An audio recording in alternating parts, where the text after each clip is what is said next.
Hi, I know the last video was quite a while ago. I had some problems in my life, but now I'm more or less back to normal. And thanks for the first 1000 views. Spider-Man 3 puzzle for Java phones. This game was developed by Java Ground, who released Spider-Man 3 Java game based on the movie.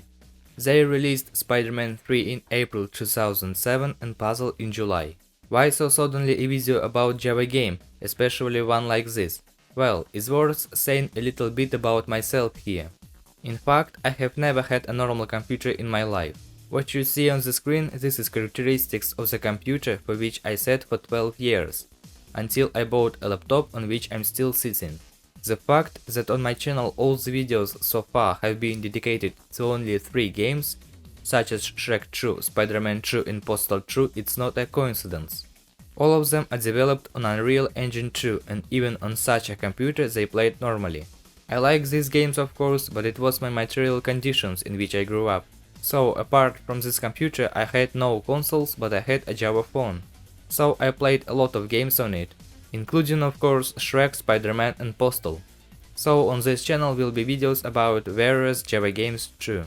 As the name suggests, this is a logical game of format 3 in a row.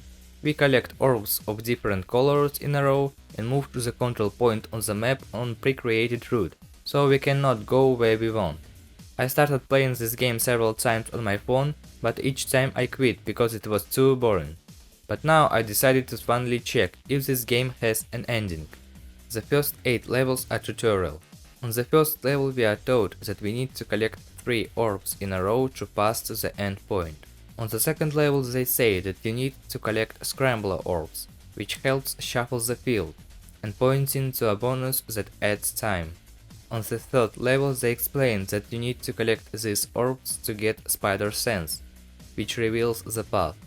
They point to the web rocket, which removes an entire row of orbs. On the third level they teach that you need to collect these orbs to get rage, which can be used to get ahead using the symbiote's power. A spider orb is shown that gives an extra life. If you collect 4 or more orbs in a row, then super orb will appear, which will remove all orbs of the same color from the screen. On the 5th level we are shown a sandman that can block the passage, and to pass through the obstacle you need to use rage or collect as many orbs of the same color as shown in the lower left part of the screen. On the 6th level we explained that we can be chased by a symbiote, which is called Black God in the game for some reason. Time is blocked and we need to get to the end of the level before it grabs us.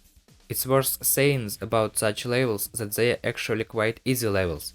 If from the very beginning of the level you see that you are too easily able to get 3 in a row, it means you are probably about to get a symbiote. The 7th level shows that the new goblin can also block the path, opening the passage just like in the case of sand. At level 8 they teach that Venom can also block the path. Why have I described each training level? Because that's all the game has to offer. Starting at level 9, it's an endurance game until you drop it. In the game you can accumulate a maximum of 9 lives and a maximum of 9 items of each bonus. The places where we'll play are only 3: park, rooftops, and sewers.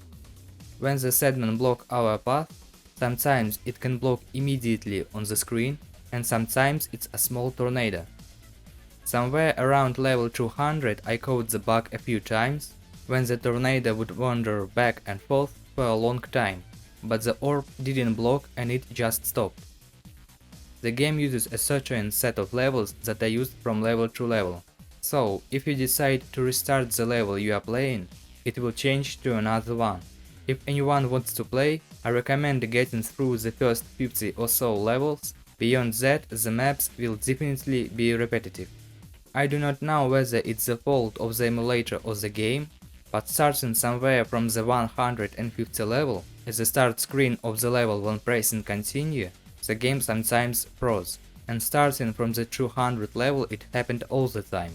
You can see from above that the score field is short of 1 million, so I have always wondered what happens when you max out the points. So I decided to finally check it out. I played the version with the widest screen resolution I could find. The more orbs you can see, the better. The total length of the recorded game, not including the failed levels that I immediately deleted, was almost 21 hours of play. I reached the maximum points on the 282nd level, but the level may be different, as each level may have a different number of points.